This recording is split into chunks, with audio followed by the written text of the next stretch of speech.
ধৃত পাক নাগরিক রানা রফ কসবার ভোটার। তবে প্রশ্ন যে কিভাবে তিনি ভোটার কার্ডে নাম তুললেন।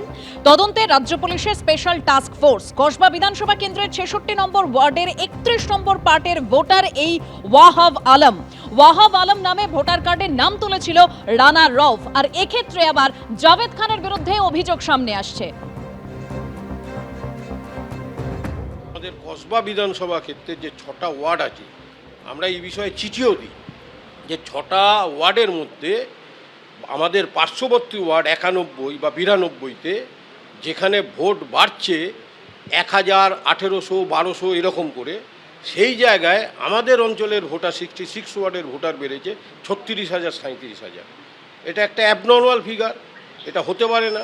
ডেমোগ্রাফি যতই চেঞ্জ হোক না কেন, নতুন কোনো এলাকা বাড়েনি, উপরের তলা বাড়েনি, তাহলে এই সংখ্যাটা বাড়ছে কোথা থেকে?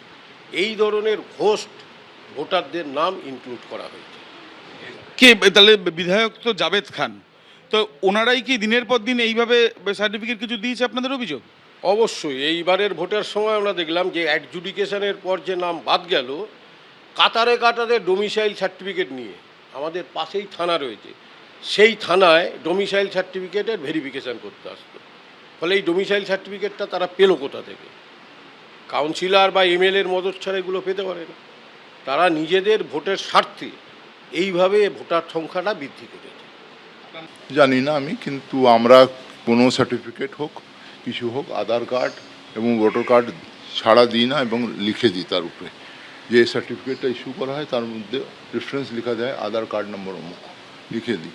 এবং কি নাম সে আজকে কি নাম সে আমার ওয়ার্ডে শুধু না, কলকাতায় অনেক জায়গায় এই ধরনের মানুষ বাইরে সব এসে কেন তারা থাকছে, এইটা পুলিশের কাজ তাদের দেখবার ধরার। এবং যদি এরকম ধরনের হয়, আমার মনে হয় তার পুরো কানেকশনটা বার করে কড়া থেকে কড়া শাস্তি হোক, সেটা আমরা দাবি করি। ভোটার কার্ড বানানোর ক্ষেত্রে যে সার্টিফিকেটটা লাগে, যে এখানে থাকে না, তার বাবা মা কেউ নেই, সে একটা এমন নাম ব্যবহার করছে, সেই ব্যক্তিরও কোনো ভোটার তালিকায় নাম নেই, তো আমরা কীরকম জানবো? সেটা তো ইলেকশন কমিশনের ব্যাপার আছে, আমাদের ব্যাপার আছে। আমরা যেটা রেসিডেন্সিয়াল হোক কি ইনকাম সার্টিফিকেট হোক, আমরা বিনা কাগজপত্র না দেখে আমরা করি না, এবং তাছাড়া হয় না। এবং আমরা যেটাই কি নাম সে ইস্যু করি, সার্টিফিকেট রেসিডেন্সিয়াল হোক ইনকাম হোক, তাতে রেফারেন্সটা লিখে দিই, আধার কার্ড হোক সে ভোটার কার্ড হোক, তার রেফারেন্সটা লিখে করি। এবং আমার জ্ঞানে এরকম আমরা কোনো সার্টিফিকেট কোনো এরকম ধরনের লোককে দিইনি যাতে তারা কি নাম সে উইদাউট পেপারস এসেছে আমরা দিয়েছি, দিইনি। এবিপি আনন্দ, এগিয়ে থাকে, এগিয়ে রাখে।